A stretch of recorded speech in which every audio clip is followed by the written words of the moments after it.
4th of July week to you. I hope you're all getting ready to celebrate a nice long weekend. In honor of our country's birthday, I wanted to pop in with a tutorial for these really cute little sparkler packages. I'm making these to give to all of my coworkers on Thursday when we leave for the weekend. And what they are is a sleeve, a paper sleeve embellished with washi tape with a little silver metallic fringe sticking out the top.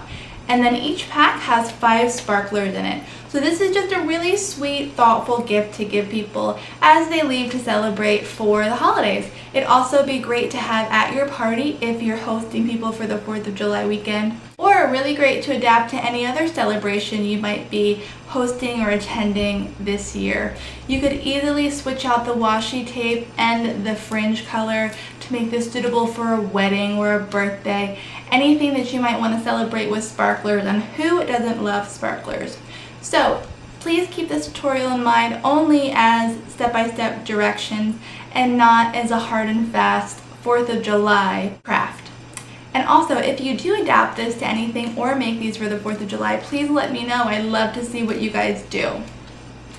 So I'm going to be going through all of the supplies you need to make these right now, and then this will be followed by the step-by-step tutorial like I said. First of all, you'll need a couple items you probably already have around the house. The first item is plain white paper. This is going to be the background of your pack, so feel free to adapt this to whatever color you'd like, especially if you're not doing 4th of July. You might want to do a pattern or just another color. So I used cardstock to make mine, although plain white paper will work just fine. I just liked the extra weight that cardstock gave to this project. So if you happen to be buying scrapbook paper or paper for this project in particular, I would opt for the thicker sheets of paper, but the thin works just fine. Along with this household paper, you'll also need a hole punch, a ruler, a pair of scissors, as well as a pair of cutters and snips. Now, you might not have these in your craft stash, but chances are somebody in the house probably has some. And if you find that nobody does, scissors should work just fine. This just makes your life a little bit easier, and you'll see why in the tutorial. Then, moving on to some of the items that you may need to source, which aren't many. The first is the washi tape that you use. I ordered this on Amazon, although washi tape is prevalent in any craft store as well as Target these days. Really, a lot of stores. You could probably even find some at the grocery store. I opted for this guy because it is red, white, and blue candy stripes. I thought it was suiting, although any sort of red, white, and blue colored tape would be perfect for the 4th of July. You will also need some sort of stick or skewer, and I say this because the fringe is actually a stick wrapped in washi tape with the fringe on the top. You can see here. So you need some sort of stick or skewer to stick in with these sparklers. Skewers are really perfect because of price and also the size. They're relatively thin. I found mine at the grocery store, but I've also used things like chocolate lollipop candy making sticks before. So basically any sort of straight stick will do. Don't worry about the sharp point on these. We'll be getting rid of this, so this craft is quite safe for children. Okay, you will also need silver Mylar. Now, I had trouble finding this online. I was searching Amazon for it, looking for Mylar, and all that came up were huge sheets of Mylar, as well as jackets, like safety jackets if you were to get trapped in your car. So I changed my search to metallic tissue paper, and that's where I found this. Although I'm sure this could be found at any like Hallmark store or gift store, I just happened to be ordering from Amazon, so I got it there. This pack came with 3 sheets, which is all you need because a little bit goes a really long way. So you'll need either silver Mylar or whatever sort of tissue paper you plan on making your fringe out of. For this 4th of July project, it is silver Mylar. you will quite obviously need sparklers. I got these boxes at Target. Target sells a package of 6 for $2, I believe, although this time of year you can find sparklers anywhere you look. For my packs, I included 5 sparklers per package, which is what is in one box. So you will want to kind of keep that in mind when shopping for your sparklers to make sure you have enough sparklers included to make all the packs that you're planning on gifting or making or stashing, whatever. And then the last item you'll see me use in the video, which is totally not necessary, it's just something that I use, is this Martha Stewart Fringe cutter. I found this at Michael's a while ago and I had my eye on it for about a month before I bought it. And then when I finally took the plunge, I have been so surprised at how many times I've used this. So this is what is used to cut the fringe on the embellished stick. Totally not necessary. You can get the same results with scissors, and I'll show you how to use both in the video. But if you have seen this at Michael's and kind of been on the fence about it, wondering if you should get it, yes, get it. It's awesome. I love it. So this is also used in the video. You'll see how, but it's really easy, really versatile, and really a fun tool to have in your toolbox. So that is all you're going to need as far as supplies go. I'm going to leave you now with a step-by-step tutorial. I hope everybody has a really great 4th of July weekend. And again, if you make these projects, please let me know. I'd love to hear how they turn out. Hope you guys have a good week. I'll talk to you later. Bye. The first step in this project is to create the long paper strips that you see me moving off of the paper cutter now. I'm using a paper cutter, but don't feel like you need it. You can definitely use scissors and a ruler to mark out your lines and then hand cut all of the strips. You'll want to use your paper lengthwise, meaning that you're getting the longest strip possible. And you're going to cut 2-inch strips. I can use the ruler at the top of the paper cutter, but do feel free to use a metal ruler and just mark off your strips using a pencil and a light line, and then just cutting that line as straightly as possible. So you're going to need 1 strip for every pack you plan on making. So I'm going to go ahead and zoom right through the rest of these until I have my 8 strips ready. Okay, and now we are going to start making our pouches. You'll want to grab as many sparklers as you plan on putting in each package and put that out on your workspace.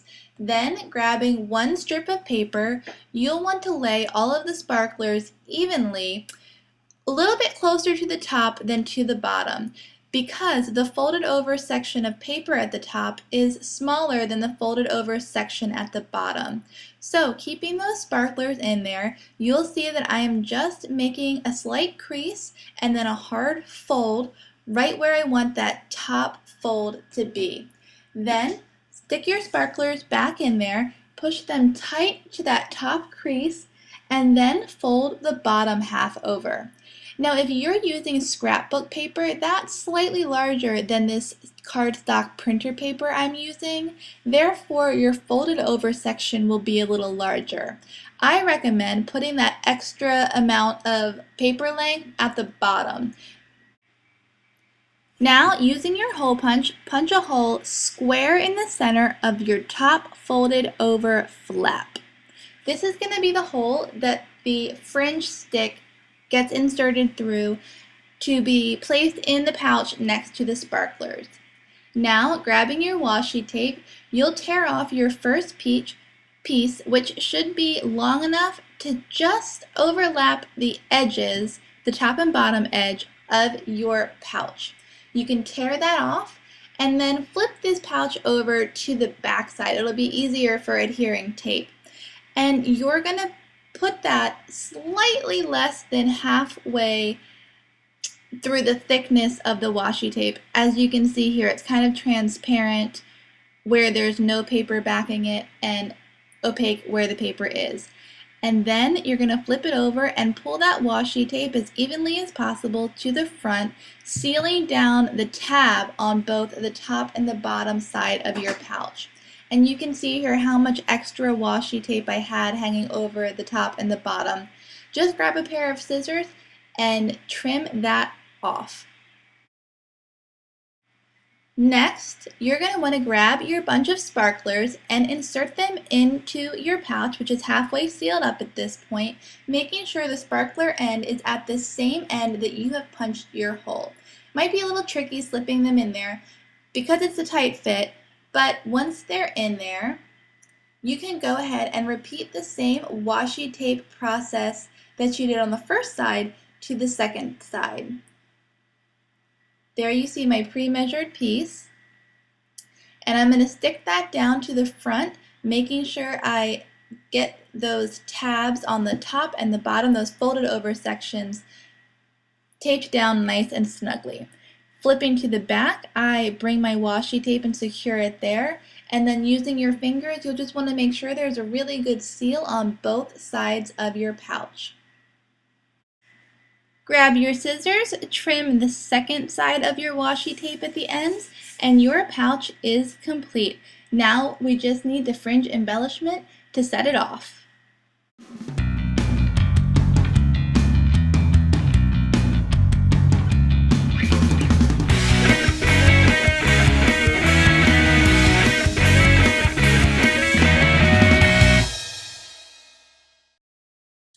And now for the most fun step, we are going to create our fringe stick. For lack of a better word, we'll call it a fringe stick.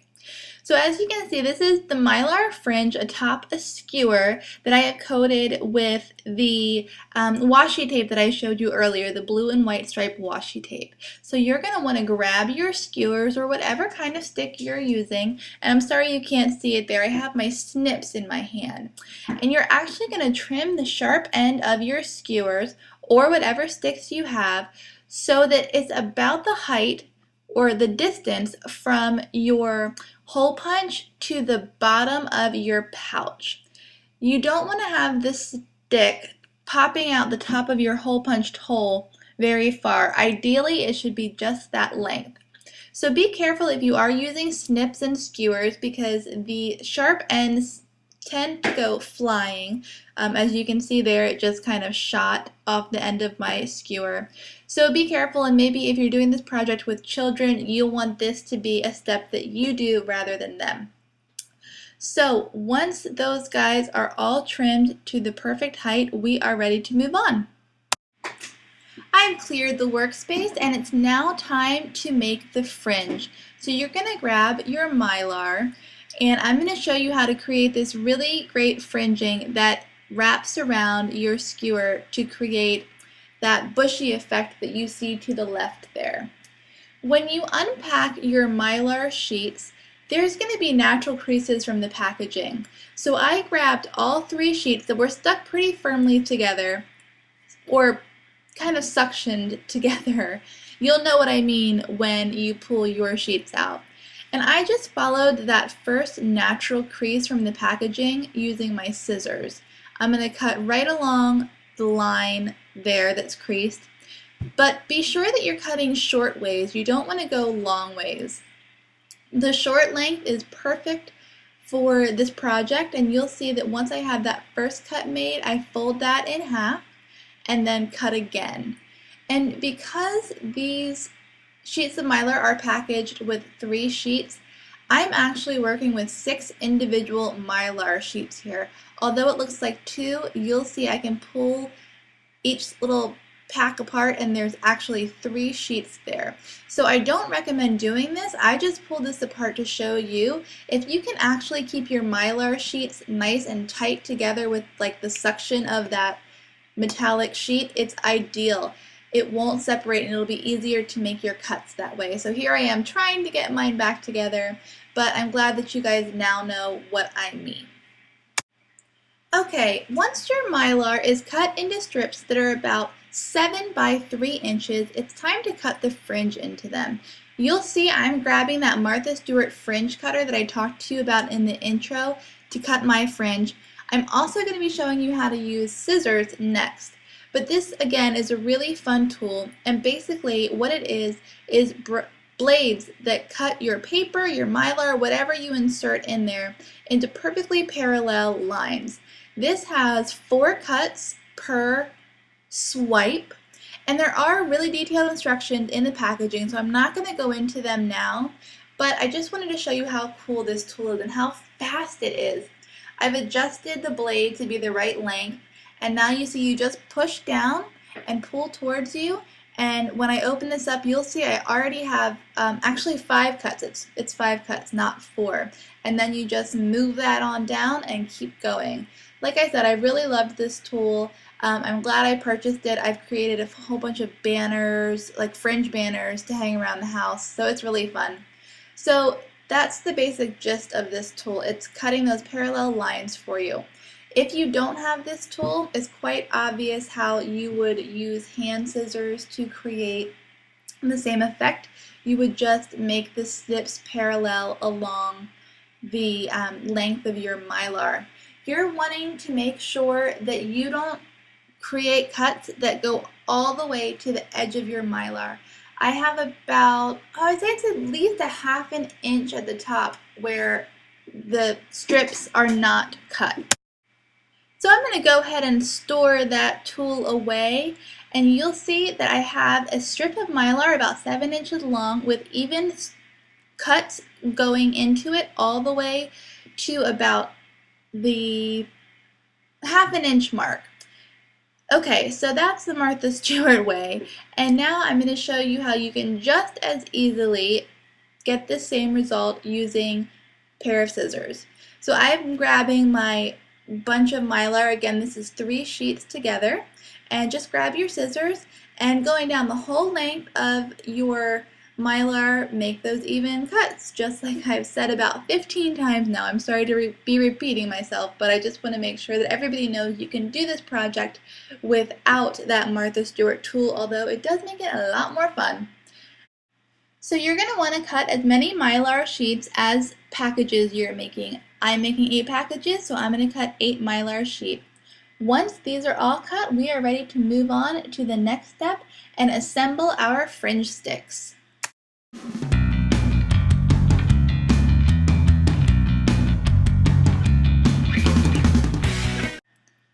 Okay, so get one individual sheet of Mylar and lay that out on your workspace.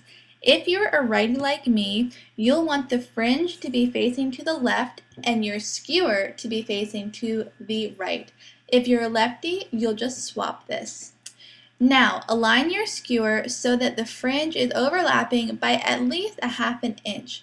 And then this is where it gets really technical, guys. You're just going to start rolling. It's that easy. You'll want to make sure that the Mylar is nice and tight, and you'll just start rolling it up your skewer. Or I should say, rolling the skewer up the Mylar.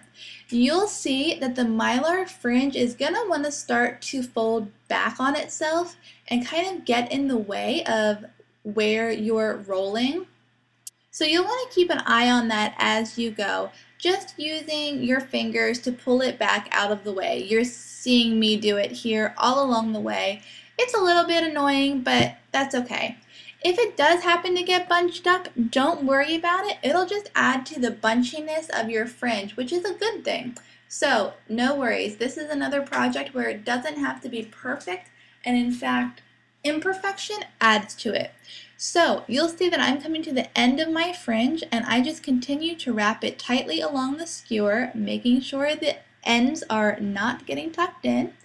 I'm going to grip it with my left hand, and I'm going to grab that washi tape, and I'm going to try to unroll it without letting go of my fringe. Then tightly wrap the end of your fringe that is on the skewer with the washi tape, securing it in place. Maybe go around the skewer 2 or 3 times. Again, making sure it's as tight as possible. You don't want it loose, and you don't want your fringe unraveling. Then angle your hand and start to roll that tape down the length of the skewer, covering it so that no wood is shown and that red, white, and blue coloring continues down the whole length of the stick. Once you get to the end of the stick, simply tear the washi tape off and make sure the tape is secured at the end. Now, you're going to kind of want to rustle up those Mylar fringe pieces make everything pop, make it nice and bushy and really sparkler-like. Here you see two done together. They look really great. Now all you have to do is grab one of your sparkler packs that you've already made, create a opening in the middle of the sparkler so that you can insert the stick into the punched hole that you created on that top flap, and then insert it into the pouch, making sure that it goes under both the top and the bottom foldovers. You'll stick that in all the way, and then again kind of bush up and loosen up that fringe at the top to make it look like a sparkler. There you go. You are done. This is perfect and ready to go.